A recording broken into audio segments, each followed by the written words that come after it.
Welcome back. Welcome back. All right, guys, we're still in chapter 10, like we discussed yesterday, and we are going to continue up with understanding the nuances of interviewing. So, in part two of chapter 10, we got to the point to where we're about to start the interview, right? So, we're about to start the interview, and we're going to discuss these questions that we all adore so much. So, first things first, like I said yesterday, from the moment that you arrive onto that job site, you're at the interview, right? Don't get comfortable. I know some of us like to sit in our cars and do whatever. And I'm not saying you can't do that. I'm just saying be mindful of the fact that there could be people around, there could be people pulling up next to you. Why is that an issue? Well, if you're doing something personal and they overhear it, it's none of their business. You just don't want that drama. Maybe you're not in a good mood. Maybe you just got off the phone, and got some bad news, and maybe your demeanor is whatever. You just don't want them to pick up on any of that stuff. I'm not saying it to sound dramatic. I'm saying it because I've seen it happen on both sides, right? So just be mindful that obviously you want to arrive on time, right? You want to arrive on time. Um, and on time means early. So let me first say that, arrive early. You don't know if, outside of the fact of weather and traffic and stuff like that, you don't know if they're having issues. You don't know if someone's late or someone decided, oh, we're going to move the meeting, or something happened in that building. We want you to go to another building. And now you're all turned around. And there's nothing worse than having your interview start out on the bad foot. So even if no fault of your own, things could happen. So just arrive early so you don't have to deal with that drama, and you can stay in game mode. If anybody ever plays sports, it's like, when you in game mode, you need to stay in game mode. You don't need things distracting you. So it's important that you no, and then also you may have to go through security. You don't know if you have to get a badge and all kinds of craziness stuff, So just arrive early, right? It's important for you to know what their protocols are. And this is something else that you can ask the screener, is there parking? Am I going to have to get a parking pass? Am I going to have to go through security, right? Depending upon the type of company it is, you may have to do those things. So again, that is why arriving early is best, especially if you know that you're going to have to go through that, So with that in mind, make sure, most of us have our identification, but not all of us drive, so make sure you have your identification on you, some form of identification. Typically, that will be required of you at some point, even if not in the first interview, the second or third interview. Now, yes, virtual interviews are a thing. We talked about that. That screening interview more than likely will be either a phone or a video interview. So just make yourself aware that, if you have a laptop, go ahead and download Zoom, Microsoft Teams, and or Google Meet is easy because you don't even have to download that. You can just click on it.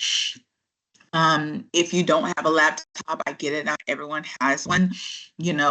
Just be mindful that if you are going to use your cell phone, there are, I think, and I don't know what types of cell phones you guys have, but I think you can even do some virtual backgrounds. Like, you just don't want to be distracting. You want to appear as professional as possible. So I really, shy away from using cell phones unless it's a voice interview, if possible, or if you're going to use your cell phone, try to at least be in a place where there's no distractions. Like, don't be in your car. It's almost better to, back, have your background be like a wall, or, some white background, something where it's non-distracting. You don't want people walking behind you because you're at a park or something weird, or cars pulling up, and, and they can see what's going on. Like, all that is distracting. Like, we're humans, right? So we're going to talk about that next week. But there are a lot of what we call subjective factors that could affect your interview just because people are human. So you want to eliminate those biases, right? Again, if it's a telephone interview, make sure that you answer the phone, make sure that you're expecting that phone call. And even when you are on the phone, still try to have a professional demeanor. I would even say dress the part. I know that sounds crazy, but sometimes it's a mental thing, and you can, tell someone's mood. Give me a thumbs up if you've ever been able to tell someone's demeanor or mood, even if it's just a voice phone call, right? You can tell, right? Whether the person is, enthused, not enthused, have an attitude, feel like they just woke up. Like, you would be surprised, how you feel about things come across in your voice. So don't do that. I'm just telling you, don't do that, because the other thing is you can't see them either. So you don't know how they are reacting to you, right? So the best thing you can do, even now, like, you guys can't see my face, but I'm sitting up straight. I'm enthused, I'm properly clothed, because I'm ready to work. I'm at work. And so it hopefully comes across, if I'm kicked back watching TV, I got two things going on. I'm eating a ham sandwich and trying to, hold class, that's going to come through, right? So you don't want those distractions, so stay serious, because again, what you don't do, somebody else is going to do, right? So you don't want that person coming up behind you and just, knocking you out of the water just because you're not professional. Obviously, if it is a video call, same difference. Try to have a white background, if nothing else. There are backgrounds, in your hopefully in your background filters. You can even create a background filter just by, well, it's easy enough. You just go to, you create a whiteboard and you can upload it and it just be white in the background. If nothing else, it just comes across in a professional way. So if you have to do a video conference, let's say you do your first structured interview, but then, they have one of those managers that love to meet everybody before they hire them, and he's out of town, so he just wants to jump on really quickly with you to do a video interview. Has anyone ever had a video interview before? Give me a quick thumbs up. Let me tell you, I almost lost a job behind a video interview. I went to an interview and I had a great interview. Great. The person wanted to hire me. And their CEO, he wanted to meet with me. And I'm going to tell you, it was really awkward because, number one, I was at work. And number two, he was a very stoic, militant guy. I'm militant too, so I get it. He was and we became good friends later. But once I got the job, but he was a Marine and I'm an Army person. So I saw the Marine in him as soon as he got on, and he was kind of like giving me the once over, and he wasn't really engaging with me. And I'm like, okay, I can feel this guy's energy. So I'm like trying to be professional, but not trying to be too giggly, because then he's going to think I'm being dishonest. Like, I can read him, right? So it was so awkward. And so afterwards, he went to my boss and he was like, "You sure you want her?" And my boss was like, she had to really fight for me. And then, fast forward, we came on board, and then we understood each other because we're veterans. And we were fine afterwards, but I'm telling you, I almost lost that job because it was so awkward. Because I'm like, why is this guy sizing me up, right? And he's not really talking, so it's so awkward. So you just never know the experience you're gonna have via video. Like, I probably shouldn't have told you guys that, but but at any rate, hopefully that won't be your experience. But if it is, let me tell you, when you have a video interview, you have to up your energy. People, we are creatures, right? So we are human. We pick up on energy. So you have to elevate your energy. The best communication is face to face, hands down. Why is that? Because people can feel your energy. They can watch your body language. The next best is video. But with video, sometimes some of us fall flat, right? Have you ever had to ask someone, is something wrong with you? Are you okay? Even if it's someone because maybe they just fall flat via video. And then, there are others that they're just, sound like they're half dead if you're talking to them on the phone, right? So that's the worst one. So if you do a video and you know that you have that demeanor or that type of personality where people can't really read you, I hate to say it, but you're going to have to be a bit more animated in the video. Smile more, sit up straight, show your interest, because you don't want people to judge you and make it seem as if you're disinterested. You don't want them to ever think that you're disinterested. All right. So let's get into the heart of the matter. We are at this interview. We are ready to go. What in the world do these people want to know about me? Well, let me tell you now, most interview questions, really all interview questions falls within 3 types of questions. The first type are general information questions. We'll talk about that. The next type are behavioral type questions. We call them past history, right? And then the next group is stress. These are hypothetical based questions based upon the position that you are applying for. So these 3 types of questions are the 3 questions that you will be asked most times.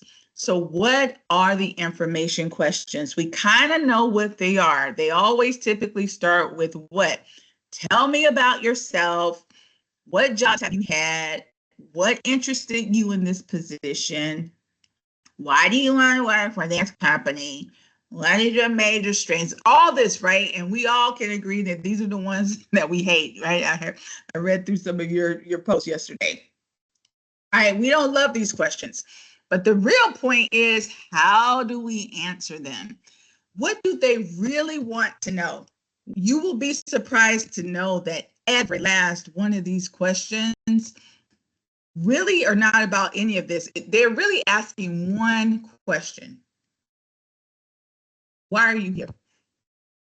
That's all they want to know. Why are you here? And you may ask, well, heck, why don't you just ask that day? Why you got to beat all around the bush? I'm telling you, it's like dating. They never come right out and just say, like, why us? Why do you want us? So all of this, tell me about yourself. What jobs have you had? All they really want to know is, why are you here?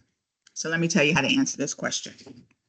Regardless of whether they say, tell me about yourself, what kind of jobs have you had, or what interested you most about this company or position, you always want to end whatever you say with why you're there. So I'll give you an example. If I am in the VA program, I'm going to veterinary assistant, I'm going to go to the hospital. Tell me about yourself. Tell me about, why are you here, whatever. You always thread the needle with that job in mind. So I would say something to the effect of, why did I like pets in the first place? I would say, well, you know what? I've always had an affinity towards animals. What am I doing? I'm setting the stage to let them know I'm passionate about animals. Every summer, I would visit my grandparents' farm. I haven't even gotten to my job yet because I'm setting the tone. I would visit the farm and I would work on the farm. When I had an opportunity to start working, even though I went into customer service and maybe I did some Target, maybe I did some, even in an accounting, I found that I was always drawn back to working with animals. What am I doing? I'm not dismissing my jobs, because obviously those are the things I've done, but I still want them to have the animals top of mind. So I knew that one day I would work in, the veterinary field or working with animals. I had an opportunity to go back to school. I absolutely loved it. When I was doing my job search, I knew I wanted to work for an organization that not only supported animals in their health care, but I know that you guys do a lot of volunteer work. And because I did so much volunteer work working with my grandparents, I knew this is the place I wanted to be. Did y'all just see what I just did? Because they really just want to know, why are you here? I walked through my resume, but I always had that position top of mind. So If it is a welding job, and again, maybe you've done some welding, maybe you've done some HVAC, maybe you were, I don't know, in the military. Why are you here? I'm a welder. You know what? I've always been good with my hands. I've always been good with my hands. Everywhere I go, I tended to lean towards jobs, so I was good with my hands. When I was in the military, and see, I'm setting the stage because I started with something that's relatable to that position, right? Now let me go back. When I was in the military, I did really good working on different things where I had to tinker with things. We were responsible for our own vehicles. Yeah, the military makes you responsible for your own vehicles. Have to do oil change and all that kind of stuff, right? With your military vehicles, So I kind of, got, into, really working with my hands. Every job I had, I found myself very interested in things that were more hands-on. Even when I was working for ABC, what attracted me most were the things that were hands-on. I had an opportunity to go back to school. And what I really loved about this particular industry is whatever you loved about it. I did research on your company and tell them why their company fits in with what you love. And this is why I'm here. Does everybody see what I did? Give me a thumbs up if you understand it. That's all they want to know. Do they want to know? Do they want you to read your resume to them? Please don't. They do not want you to read your resume. They don't even want you to spend a whole bunch of time talking about each work job position. You can touch on it now, right? Because I've just given you two examples of if for people that haven't really done the work. Now, if you've actually done the work, can you touch a little bit longer on that work? Absolutely. If you have been in the HVAC field or you've been in the electrical field and maybe you've done a little bit here and there, touch on it, yes. And the things, what are you going to touch on most? You're going to touch on those key words, right? So if I've done any type of construction, even if maybe I've done HVAC, but I haven't done electrical, I'm going to touch on the things that are in that job description, right? So if they say, have you ever dealt with, projects, or they want you to, have dealt with new construction or something like that. Yeah, you know what? My family and I always start with, having this passion, because most of us, don't just fall into something. We had some inkling or some idea that we would like it, or we had some type of passion for it, right? So always make that your base, right? I've always loved, how houses are done, and I, really wanted to get into real estate back in the day, even when I was doing, HVAC, and I was working alongside some electrical, personnel, I always found myself interested in what they were doing, right? Whether, I'm not saying, exaggerate it, but, tell the truth, whatever your story is. And you can touch on it a little bit, but always end up with their position being the most attractive thing you ever seen in your life. And this is why you're there. Any questions on that? Those general questions, right? Don't spend more than 3 or 4 minutes on it. Don't go on and on and on, right? Talk about it really quickly, and you're going to make that person, twirl their hair, be like, yes, he wants to work for us. She wants to work with us. That's all they want to hear. So just go ahead. Go ahead and lie to them. No, just kidding. All right. Now, the heart of the matter is then they want to get a sense of how you work. So behavioral type questions are all centered around how does this person work? How do they behave? And mostly they only want to know in 3 different scenarios how you behave. What are those scenarios? Number 1, how do you deal with customers? Number 2, how do you deal with coworkers? Number 3, how do you deal with your boss?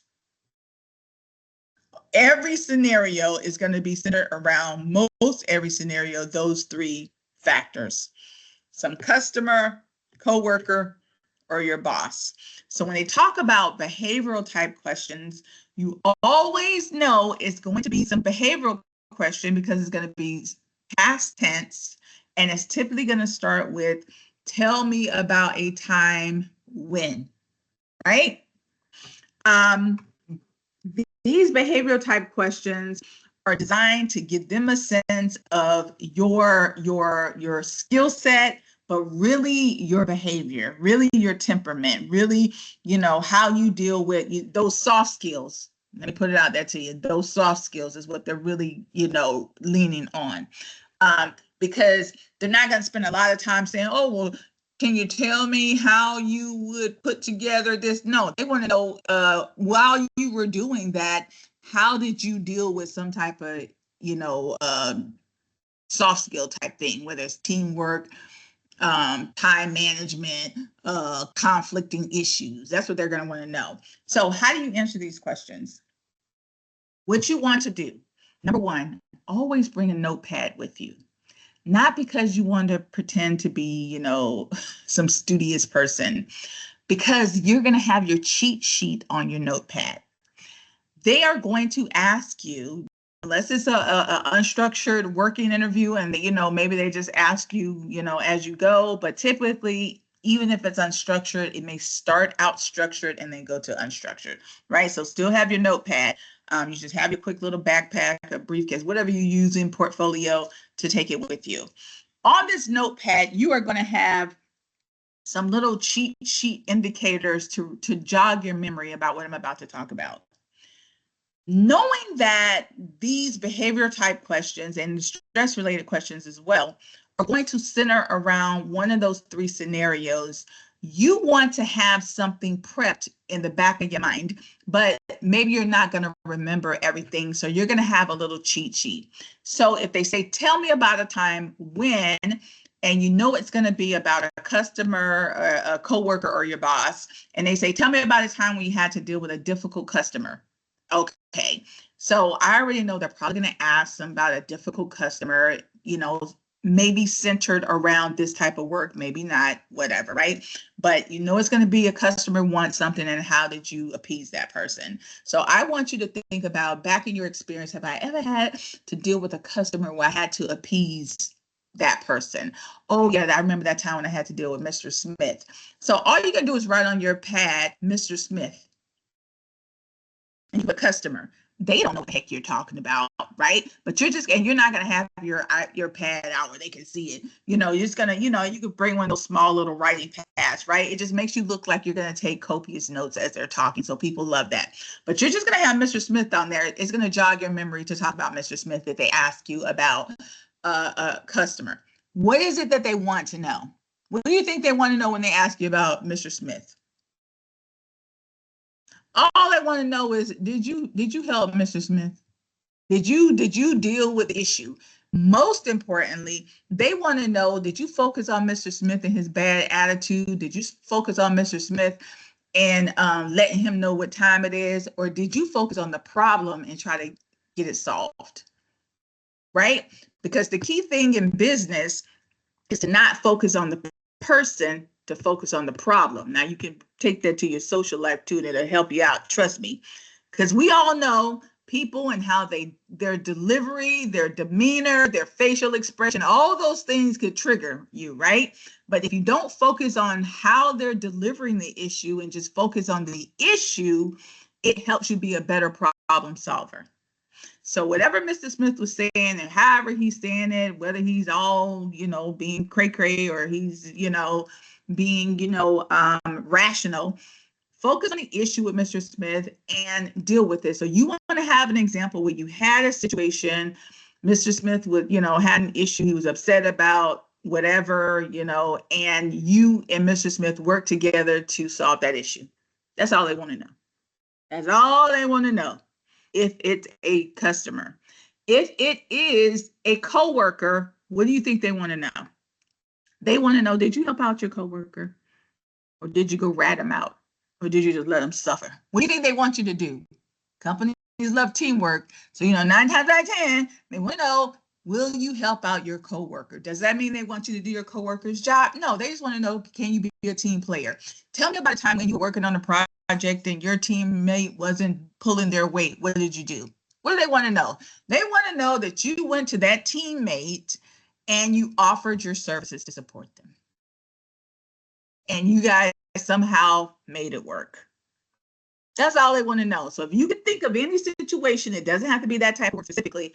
Oh yeah, I remember that time me and Sarah had this project, and Sarah, had some issues. Maybe, she couldn't, maybe she had a double deadlines herself and she couldn't do it. And so I offered to whatever with her, or maybe she was having a difficult time really understanding part of the project. And I had to sit down with her after work and we went through it and I saw where she was having some issues and she thanked me and we were able to get the work done. I had a schedule. That's all they want to know. Are you going to help out somebody? Or are you going to go rat them out to the boss and be like, y'all need to get rid of Sarah. She's a dud, right? That's all they want to know. And lastly, when it comes to your boss situations, 9 times out of 10, they want to know your boss is giving you too much work. Do you know how to manage up? What does manage up mean? Meaning, do you know how to go to your boss and be like, hey, look at here, Tom. Why is our boss is always named Tom? I know you gave me all these deadlines. Maybe you forgot about the one you gave me last week. I just want to manage expectations here. Do you want me to put this project over that project? Or here's what I was thinking, right? Here's what they really want to hear. They want to hear that you know how to go to Tom and offer Tom some solutions, that you don't just go to your boss with problems, that you can offer solutions. So you had to go to Tom and you guys talked about how to deal with these conflicting issues and you got the work done. That's all they want to know. Does that make sense?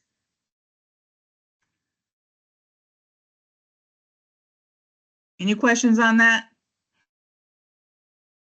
For those of us that have interviewed before, maybe it sounds familiar. So have you a little cheat sheet.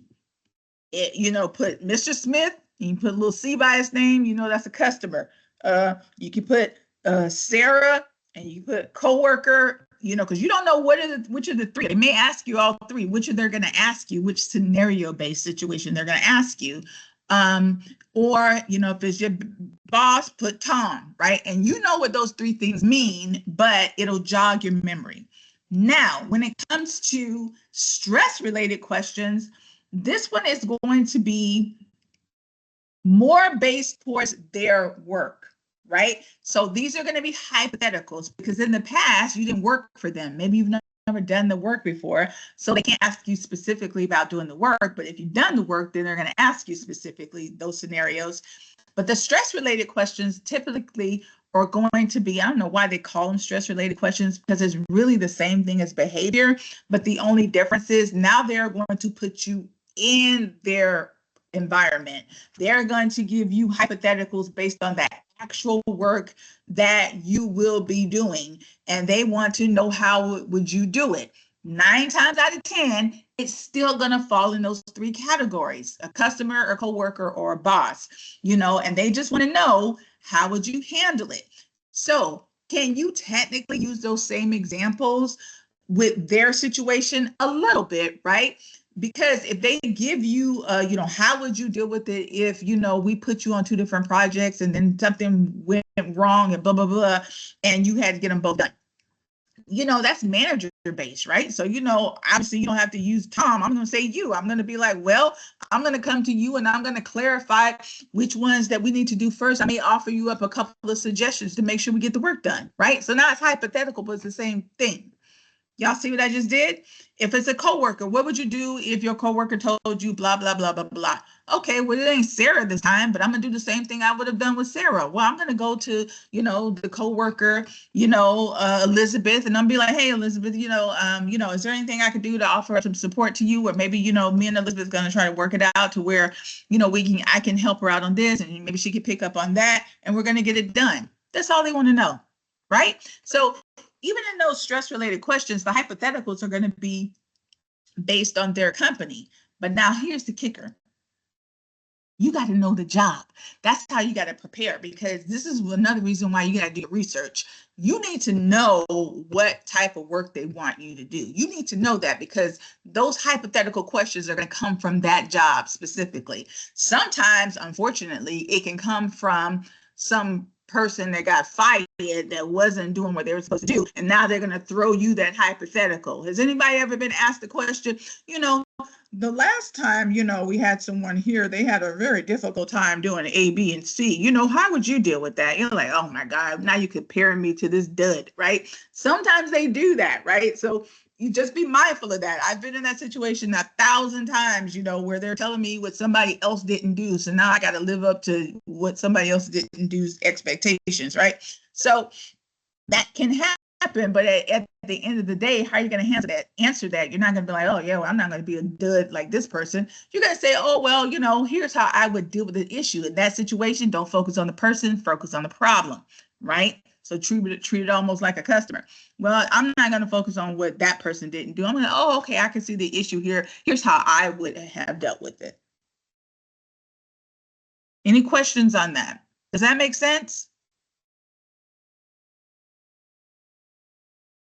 Has that helped anybody with understanding these question types? Yeah? Good. Gerald, you have a question or you're just agreeing? Okay. I'm glad, guys. Y'all know I ramble sometimes. I never know if I'm helping you guys or if y'all just waiting to go have breakfast, but I'm glad to know that it does help. All right. Now, there are some questions that they should never ask you. I don't care if you walk in there 9 months pregnant. They should not say, oh, when are you expecting? They can't ask that. I don't care if you walk in there with a cane. They can be like, how old are you again? They can't ask that. Maybe you just had a car accident and you get back on your foot and you just, wearing a cane because, your doctor told you to be off your left foot for a couple of days. It doesn't mean old. They cannot ask anything about your age, disability, ethnicity, gender, marital status, or religion. They cannot ask. It is illegal. You see that word illegal, not unethical. It is illegal. Does that mean that I can sue? It does. Does that mean you're going to sue? Probably not. Have people sued before? Yes. This person was, treated me, in a biased way because they made assumptions, right? Do people make assumptions? They do. Oh, she's pregnant. We know she about to go, we know she about to take leave, or he's showing us his baby. That's why I say keep your personal business to yourself. He gonna try to hurry up and get off work. Look at all them kids he has. You don't know how people are judging. Keep your personal business to yourself. Do not offer up any type of advice. I don't care if it is a high school friend that you bump into and they're interviewing you. Don't go down memory lane, because remember, this person has to go and relay what they know to their boss, and their boss may not be, they don't know you. They could think of it in a different kind of way. You know what I'm saying? Oh, you say he just had a baby. That means he ain't gonna want to work overtime. You don't know how people think, right? So minimize your personal information with these people. I know you're trying to build rapport. Stick to sports and baseball and the weather. Don't talk too much about your personal business, okay? Also, if you're married, if they see your ring, fine. They shouldn't ask these types of questions. So just steer clear of it. You can politely decline, or I say change the subject, right? Change the subject. If they see you with a cane, oh my God, are you okay? Yeah, I just, I'm getting better, just have a small little accident, something like that. And change the subject, right? Because they don't know you, so they could be digging, right? And of course, put yourself in their shoes, and their back of their mind, what are they going to be thinking? Can this person do the job? Can this person do the job? Right? Like, clearly I can do the job, ma'am, sir, I wouldn't be here. But so just be mindful of that. Now, are you going to ask questions? Absolutely, right? You will be given an opportunity to ask questions. Here's another reason why you want to have your notepad. When you do your research, you want to have a few things jotted down about the company. When do you bring it up? Please do not wait to the end of the interview when they say, do you have any questions to ask about that project? When in the beginning of the interview, when they say, well, let me tell you a little bit about our company. Yes, we got this big project. That is when you not necessarily ask questions, but this is how you build rapport. You can follow up like, oh yeah, we got this big project. I was like, yeah, that's the one that you guys are, looking for this position, right? Maybe that was one of your questions on your notepad. Yes, you do a little check mark. Okay, I was wondering if this was the one, because I'm not going down to Fort Myers. No, just kidding. But you just want to verify, right? Because maybe it wasn't too clear. And it was a new project. Maybe you weren't sure where it was. And so that was one of your follow-up questions. You don't ever want to give the impression that any of your questions are deal breakers, right? You don't want to let on, right? It's almost like playing poker. You just want to find out. So if the person is talking about the company on the front end, you just, interject and, make it more conversational. Oh, okay. Yeah, I was wondering if that was the one down in Fort Myers. Okay, now you know. And that person may say, yeah, you guys are going to be training in Orlando for 3 weeks. Oh, okay. That's gonna be a problem, sir. But maybe now I know, right? So you can interject and ask those questions. On the back end, your follow-up questions should be more, things that weren't talked about. So if you have questions as they're talking about it, during those stress-related question times, when they're giving you these hypotheticals, after you answer, they're going to tell you what the real deal is, why they asked it. And if you have a follow-up questions, because maybe you were curious about something that you saw in the job description, like they do a lot of overtime. And they were talking about, yeah, one of the reasons why we really wanted someone, we put that overtime in there is because, Elizabeth, she had a really hard time with the overtime because it was on the weekends. And you're like, okay, I knew I had a question about that. Oh, okay, is it every weekend or every other weekend? Maybe that's something you had in your questions, right? But you make it more of a conversation. Y'all see what I'm doing? Don't wait till the end, because what happens when you wait till the end and now you bring it up in an isolated way, it's going to make the person think that you have an issue with it, right? But if you ask the question in a very nonchalant way, that's between you and your family members, how you feel about the job after the fact, right? The same way they're going to go back to their boss and talk about you and debrief, you're going to go back, even if it's just with yourself, and debrief. So right now you're just trying to gather information. Don't show one way or the other how you feel about it. Does that make sense? So at the end, what questions should you be asking? You just want to know basic stuff. Okay, have you guys just started the interview process? I need to know, am I the first person you've interviewed or am I the last person you interviewed? If I'm the first person you interviewed, let me keep looking, because that means it could be a whole month before I know whether you like me or not, because you got to interview other people. If I'm the last person you interviewed, that means that you may be making a decision fairly quickly. And that's something they'll say. You're the last person we interviewed, so we'll decide next week, and whoever we choose will know within 2 weeks. That's important for you to know, because it will affect your job search. Something else you may want to know is how long that position has been vacant. I've been stuck with coming to a job because the position was vacant, and I had a pile of work on my desk when I get there, right? So you just kind of want to, has this position been vacant for a long time? Is it a new position? Did someone go out on leave? Something else I tend to ask in my work, are there any upcoming projects? When I went to go work for a university, they were in the middle of a higher education audit. And so I got thrown into an audit. Day one, I was working at that company till midnight. Now y'all know I was upset about that. No one told me, hey, you're going to be walking into an audit. That's something so you want to know, okay, what am I walking into? It could affect your family dynamic. Does that make sense? So those are very common questions. You don't ask about salary until the last interview, because even in that first interview, like clearly in the screening interview, no, in the first structured interview, you don't know if there's going to be a follow-up interview. You don't ask. So when do you talk about salary? Well, here's how this works. You should have a salary range with a job description. You won't know if that job is 18 bucks an hour worthy or 25 bucks an hour worthy until you talk to the interviewer. When they're in that stress-related question Q&A, they're going to be talking about that position. They may talk about the position on the front end. You are listening intently. You're not letting on how you care one way or the other, because you want to hear, oh, there's a lot of travel. Maybe I wasn't thinking about traveling. Oh, there's a lot of overtime. That's good. I wanted a lot of overtime. Maybe I'm going to be working on multiple projects.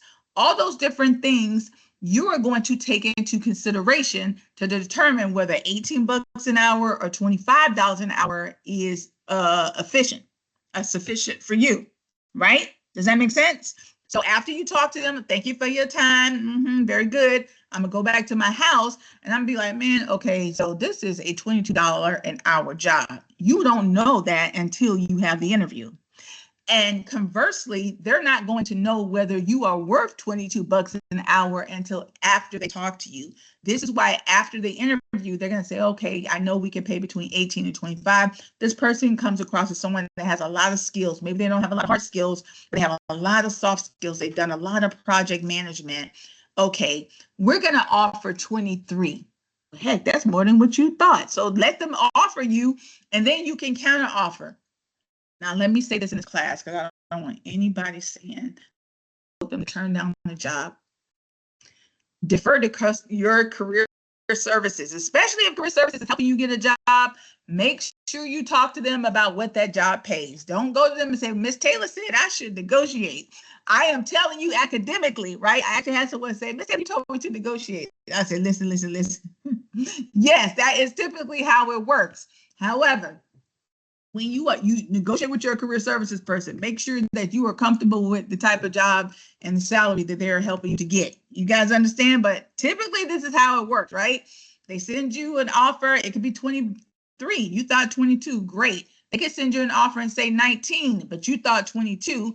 This is where the negotiation happens. You know, if you feel so inclined to, you could accept 19, or you could say, well, hey, you know, and typically you're going to get it from HR. You can respond back to that HR person and say, hey, you know, Miss Cynthia, you know, thank you so much for the opportunity. It's really great. You know, during my interview, I learned that.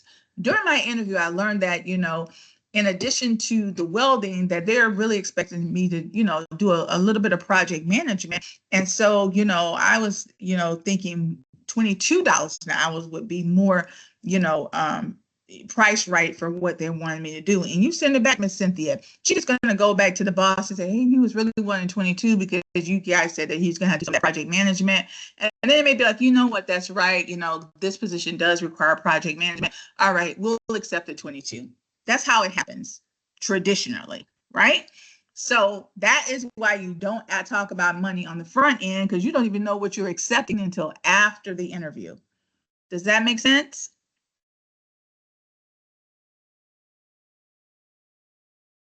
Any questions on that? Sounds good? Was it helpful?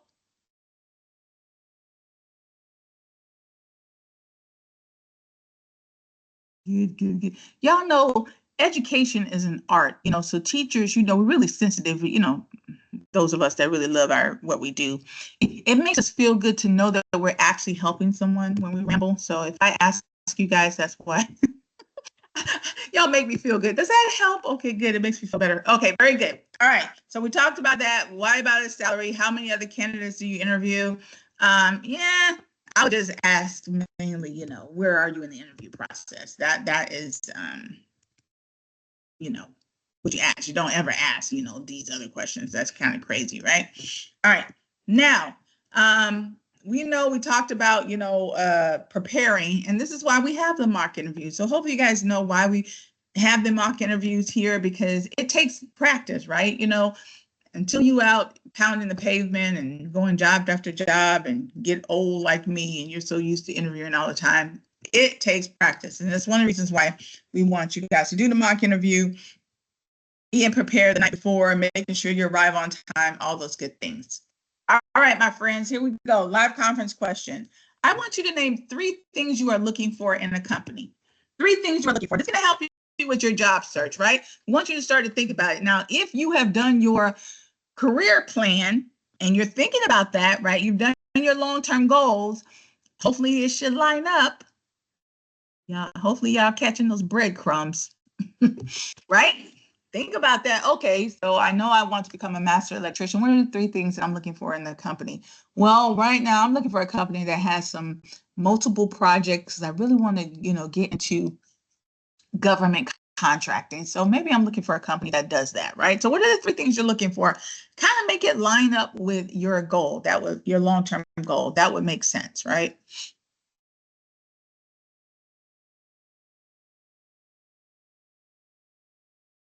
All right. Does anybody have any questions for me? Please remember, tomorrow is your midterm.